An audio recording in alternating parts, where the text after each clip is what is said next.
Hello guys! Welcome back to my YouTube channel and kamusta kayong lahat at nagbabalik naman po tayo sa panibagong video guys. At ito guys, nakita nyo sa likuran ko guys. Diba guys, ito yung binag ko last vlog ko guys. Diba kamakailan lang ay nagpost ako nito sa aking YouTube channel. Ito siya guys, ayan. Ipapakita ko sa inyo guys na ang halaman pala na ito guys ay tsaang gubat pala ang tawag nito guys sa bukid guys. Opo, ayan. Ipapakita ko sa inyo ha. Ayan.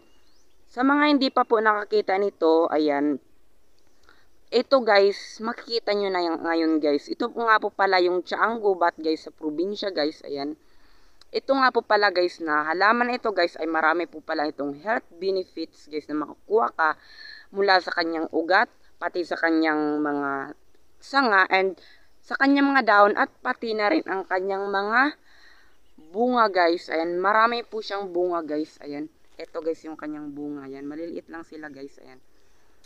And guys, ito guys, papakita ko sa inyo kung gaano ito karami dito guys. Yung gaano kalawak guys. Ayan. Ayan. Ganyan siya kalawak guys. Ayan.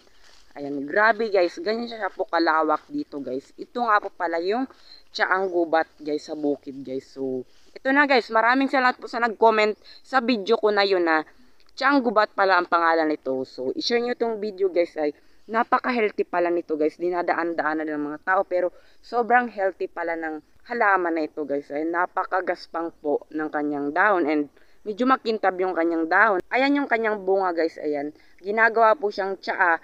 Kaya nga tinawag na tsaang gubat kasi yung bunga niya ay ginagawang tsaa.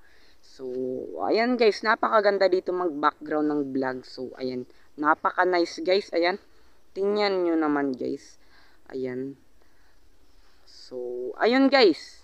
Sana i-share nyo po itong video guys. And that's it for today's video. I hope you like it. And please don't forget to like, share, subscribe, and hit the notification bell para lagi kayong updated sa mga ilalabas ko pang mga bagong videos. See you on my next video. And thank you for watching. And peace out.